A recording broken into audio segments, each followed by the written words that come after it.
Dam,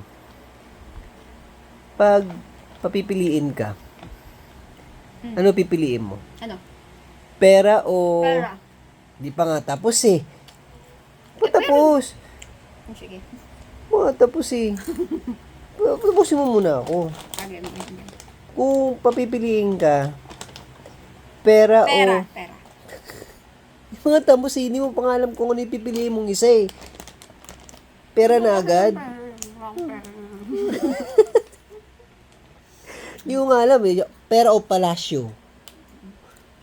Ba't magkano ba yung pera? Hindi mo pa nga alam eh, di ba? O pera ka ng pera. Paano kung 5 pisong pera lang yun? Pero yun. Di ba? Sige, isa pa. Dapat may ano, kung May magkano amount, yung pera. Sige, ito. Papipiliin ka. 1,000,000 pera. Pera. Wala pa nga eh. Makakampi. Dapat si emoji na lang ng pera eh. Iba to, pera. Sige, papipiliin, iba na lang. Papipiliin ka. Pera. Walang pera doon.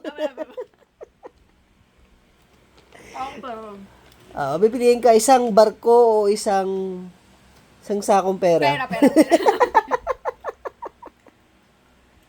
Wala na pera. Finish na mukhang ka pera eh. Pera, ano?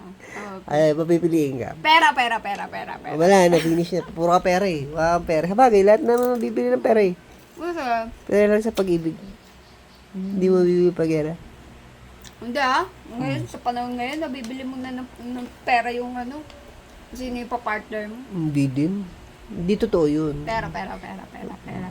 Kasi bigyan ka mamaya pera. Pera. Pero.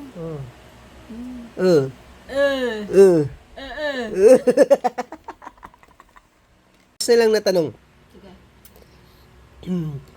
Pera o ako? Lo, ba't nandun ko? Siyempre, pipili ka nga eh. Pera ikaw? Pero- Pera. Aray ko! Pera. Tapos, kung nasan ka man, bibiling na lang. Aray ko! Pera. Mukhang pera.